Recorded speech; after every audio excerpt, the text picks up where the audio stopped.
92211882, which is also the number to call if you've had a telehealth consultation, talking about things that have changed since coronavirus. This, I think, has been a very welcome development, but will it stick? Will it stay after coronavirus is over, whenever that might be? Sean Gath is a consultant to the health sector. We've spoken to him about private health insurance issues in particular in the past. Sean, good morning. G'day, Gareth. How's it going? Good. We've already had some feedback from listeners this morning that they've really enjoyed this new way of interacting with their GP if it's a pretty straightforward repeat script type consultation. Should it stay? Look, I'm not sure that we're going to have any choice in the matter, Gareth. I think it's going to stay, more or less irrespective of what anybody wants. It's such a fundamental and almost irreversible change in the way in which medicine is provided. This is not a genie that's going to go back in the bottle, I'm afraid. And, the government's hopes that it'll be a 6-month experiment, I think, will just be overtaken by an upsurge of public desire for this way of dealing with their doctors to continue, indefinitely. Challenges around it, of course. There's a whole range of issues, and the government was always quite anxious about taking this step in the first place, and it really took the coronavirus experience to force them to cross a line that they'd been sort of looking at for a long time. But it's here now, and I can't see it changing anytime soon. Why was there so much resistance and reluctance to introduce it before the crisis? Well, there are a variety of reasons. Partially, they were technological. For a long time, the capacity to actually deliver a good level of medical service using telehealth processes were not that great. It's, I suppose, a coincidence that a lot of the tech side of servicing has come up to scratch. A lot of people are using Zoom and other meeting-type products now to deal with people. For a long time, that was not very good. But I think the main reason always was, and there still is, that there's a great concern in the Commonwealth anyway, that the whole system is really open to a whole range of abuse and misuse. And people were cautious about that.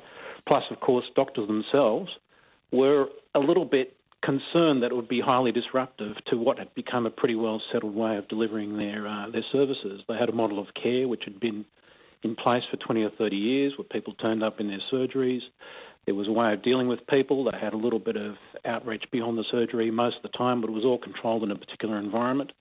Now, because people are very concerned and anxious about going to the doctor, all this has really been turned around, and as I said, we've crossed the line. But we don't really know yet, and I think a lot of people are still concerned. In fact, the government hasn't even yet formally conceded that it's going to go beyond the 30th of September.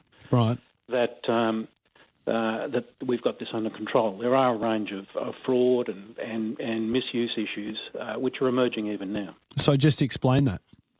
Well, one of them in particular is the concern that once you actually uncouple the environment where the doctor is face-to-face with the patient, then you insert a whole range of new potential ways in which services can be provided.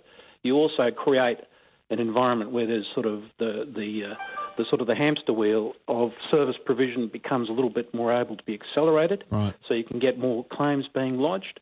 Plus, of course, you've got things like what's going on now in some of the chemist or pharmaceutical websites, where they've basically got an invitation to people to just sort of phone up a doctor they've never seen, never spoken to arrange for what is in fact theoretically a medical consultation preceding the handing out of a script, but it doesn't have the normal incidence of proper medical oversight.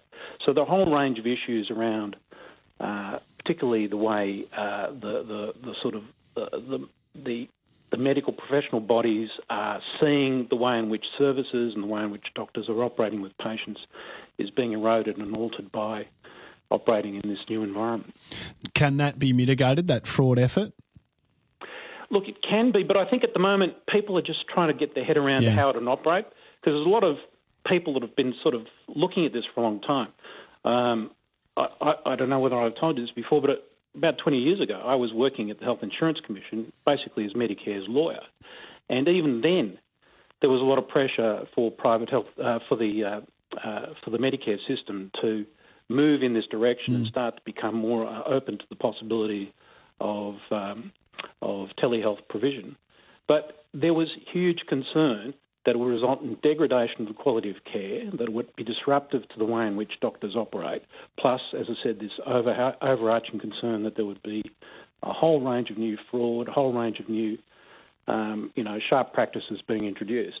That was partially affected at that time, and I still think, by the experience in things like diagnostic imaging and pathology, where there'd been quite a lot of shonky stuff going on as well. And that, again, was linked to this idea of uncoupling the personal services of doctors from the actual, physical presence of patients.